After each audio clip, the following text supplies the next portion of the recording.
Question 9, I call on the Honourable Member for Douglas South, Mr Quine. Thank you, Mr Speaker. Mr Speaker, I would like to ask the Minister for the Department of Education, Sport and Culture what plans he has to fill the current vacancy of head teacher at Manor Park School. Call on the Minister to reply.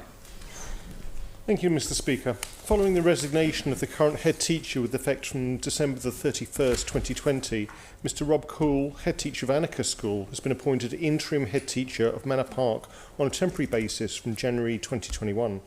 He will remain in charge of both schools until a permanent appointment is made to Manor Park. Mr Cool is an experienced and successful head teacher who will provide, with the support of the deputy head teachers of both Annika and Manor Park schools and the educational advisory team, stability and reassurance for all those within the school community. It also provides an opportunity for Mr Cool to work with the present head teacher, Mrs Ramsey, to ensure a smooth transition leading up until Christmas. I would like to thank Mrs Ramsey for all her work at the school and understand the personal reasons which have led to her to leave the island. This solution will provide time for the Education Service to make a permanent appointment that will provide the most secure and stable future for Manor Park School. It is envisaged that there will be a permanent solution in place by the end of the school year 2021. Thank you. Supplementary question, Mr Quine. Thank you, Mr Speaker, and I thank the Minister for his reply and echo his sentiment with regard to Mr Cool.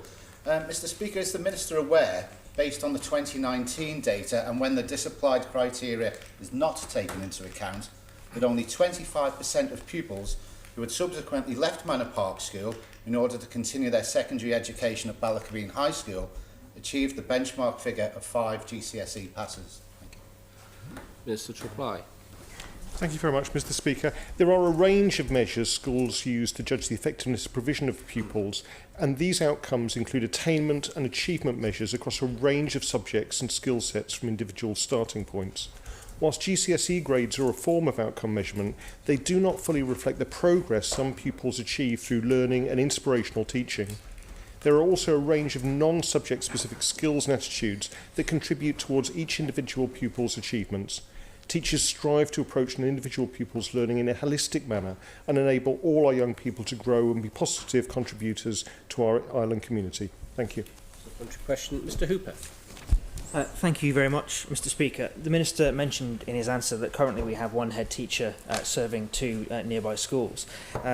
Following the success of the Federation of Doon and Laxey in the northeast of the island, whether or not the Minister is considering also perhaps federating the 2 schools together that are currently being served very well by a single head teacher. Minister to reply.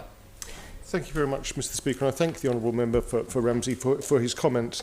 The recruitment of a head teacher normally takes 6 to 8 weeks, and the Department is not in a position at the moment to commit when an advert might be placed, as we're considering a range of options. The deputy head teachers at the moment are offered extra release to ensure that schools have an appropriate senior leader in place at all times, but the Department will be working with the head teachers, and also their representatives to come to a permanent solution for Manor Park, which best supports the staff there, but also, more importantly, supports the children's education. Thank you. Supplementary question, Mr Quine.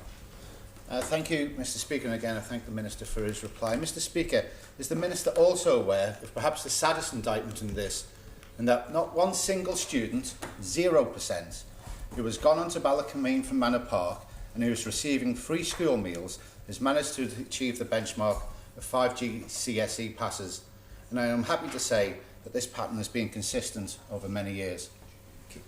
Minister to reply. Thank you, Mr Speaker, and I thank the Honourable Member for voicing his concerns.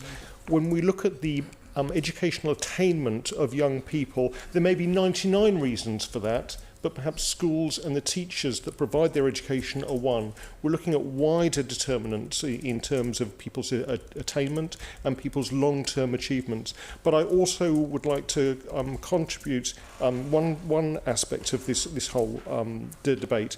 Employability skills and life skills sometimes are far more important than just pure exam grades. And we need to look at the long-term outcomes for our young people. For far too long, we've been trying to judge people's achievements by pure grades. What we should be looking at is their educational opportunities, their progress through education, but also their opportunities when they leave school. And that's what the Department is absolutely committed to. Thank you.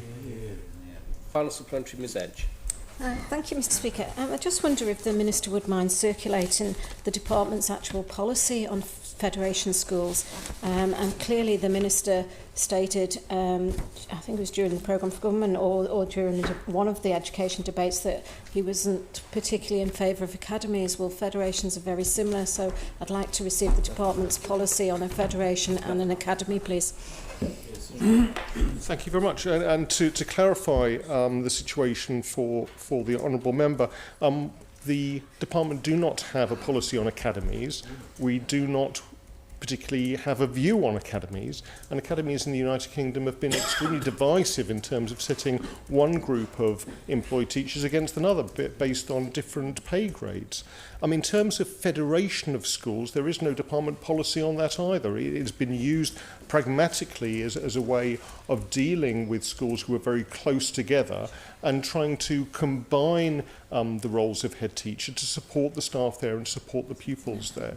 But one of the aspects of a further debate in terms of the education bill is actually having some ground rules about federated schools.